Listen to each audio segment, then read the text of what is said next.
नमो अरहंताणम। इस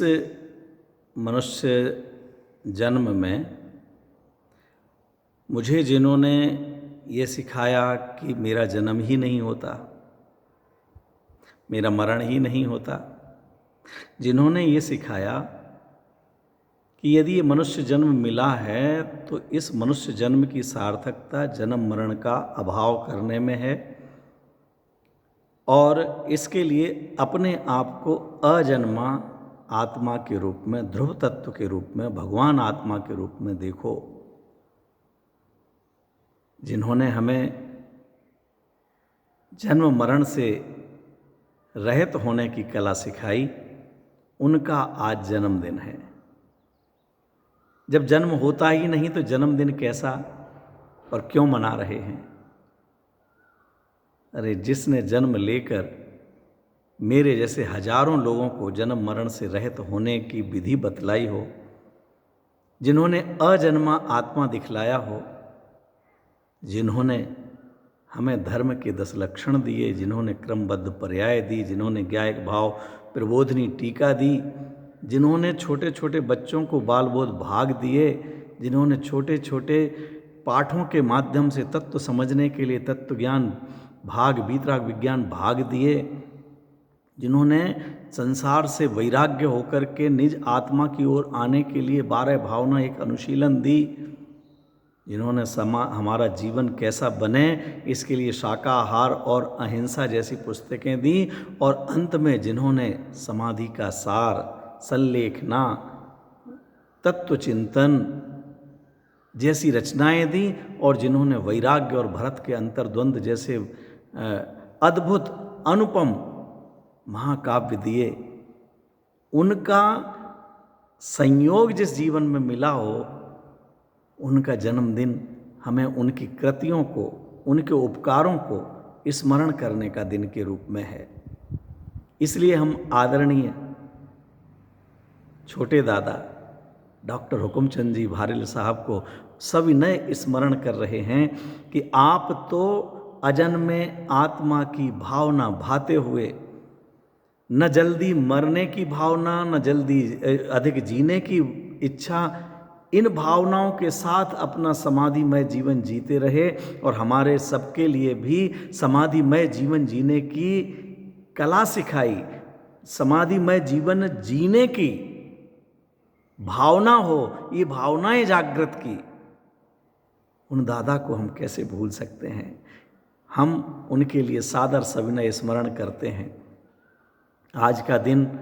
पूरे संकल्प के रूप में, संकल्प दिवस के रूप में मनाया जाता है। हम क्या संकल्प लें और क्या भावनाएं व्यक्त करें?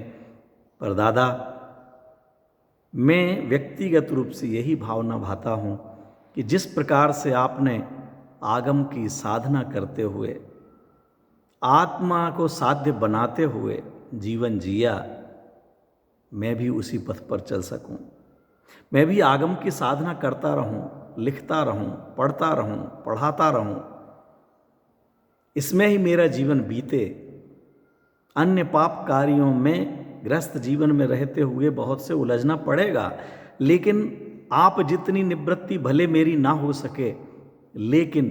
बहुत अधिक प्रवृत्ति ना हो, मैं आपके द्वारा बताए गए मार्ग पर चल सकूं,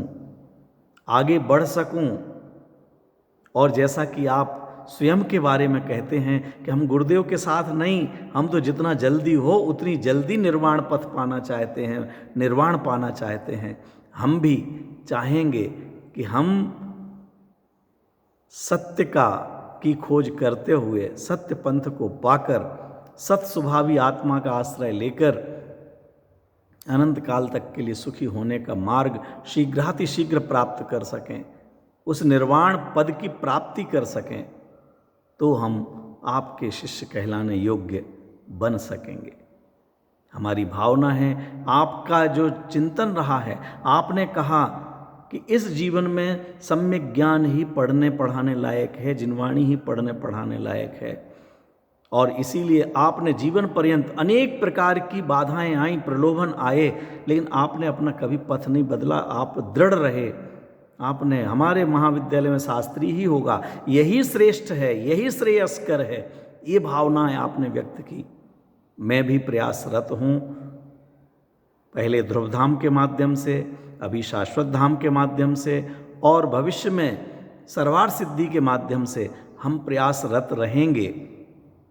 कि अधिक से अधिक बालिकाएं शास्त्री करें। मैं शाश्वत धाम में रहूं, यहाँ पर भी जिनवाणी पढ़ूं पढ़ाऊं, यहाँ की उन्नति में अपना योगदान दे सकूं और यहाँ रहते हुए ही चाहे सिद्धायतन हो, चाहे ध्रुवधाम हो और चाहे सर्वार्थ सिद्धि हो, इनके प्रारंभ होने में, इनके चलने में, इनके बढ़ने में, तत्व ज्ञान के प्रचार में मैं अपना योगदान कर सकूं, अपना समय, अपना श्रम दे सकूं। यही मेरी भावना है और यही मेरा संकल्प है कि इसमें ही जीवन बीते और किसी कार्य में जीवन ना बीते। दादा, आपने जीवन पर्यंत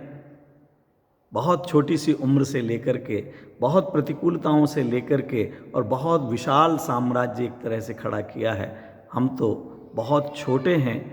बहुत अल्पज्ञ हैं, न बुद्धि उतनी है, न समय उतना है, न सोच उतनी है, फिर भी आपके कदमों को देखते हुए, आपकी सोच को पढ़ते हुए, सुनते हुए, देखते हुए कुछ आगे कर सकें, जिनागम को अपने हृदय में, अपने घट में और दूसरों के घर में पहुंचाने में अपना जीवन लगा सकें। यही हमारी भावना है, यही हमारा संकल्प है।